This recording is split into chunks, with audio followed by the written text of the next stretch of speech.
Hi, me again with Corel Roll Tips and Tricks. And the gentleman got back to me. He's going to use this for printing like on t-shirts.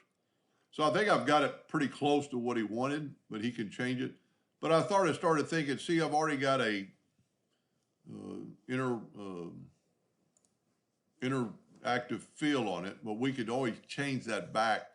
So I'm going to go a little further. I think this logo is, I'm going to hit the plus key. I'm going to hold down the control button and make it separate. Then we could offset this by 1 inch by moving it down.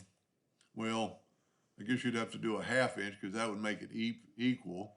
So we'll go a 1/2 inch, 0.5, grab that and move it down. I think that's more about what it is.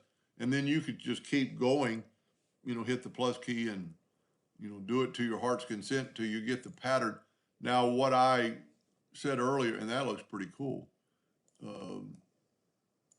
And you could line them up or whatever you do. You could turn them all yellow.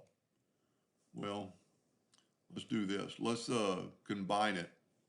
Let's combine them and then turn them all yellow.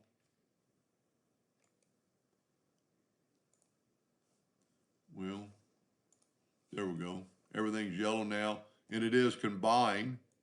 So it ought to, interactive fill tool ought to work on the whole thing. So go to interactive fill tool and just start somewhere in the middle, go down the bottom, get an orange of your preference.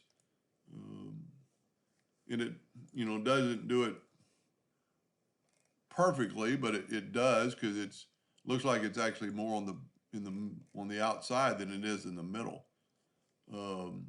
Let's back up here. Let's do an interactive fill, but this time use a conical shape.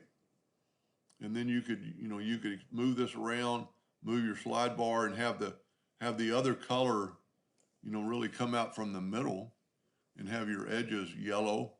I'm just throwing out suggestions. That would look pretty cool. I actually got a yellow outline, and we could take the outline away,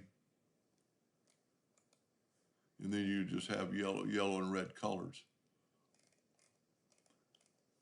That's a pretty cool design. Hope that helped them a little bit. Thank you for watching.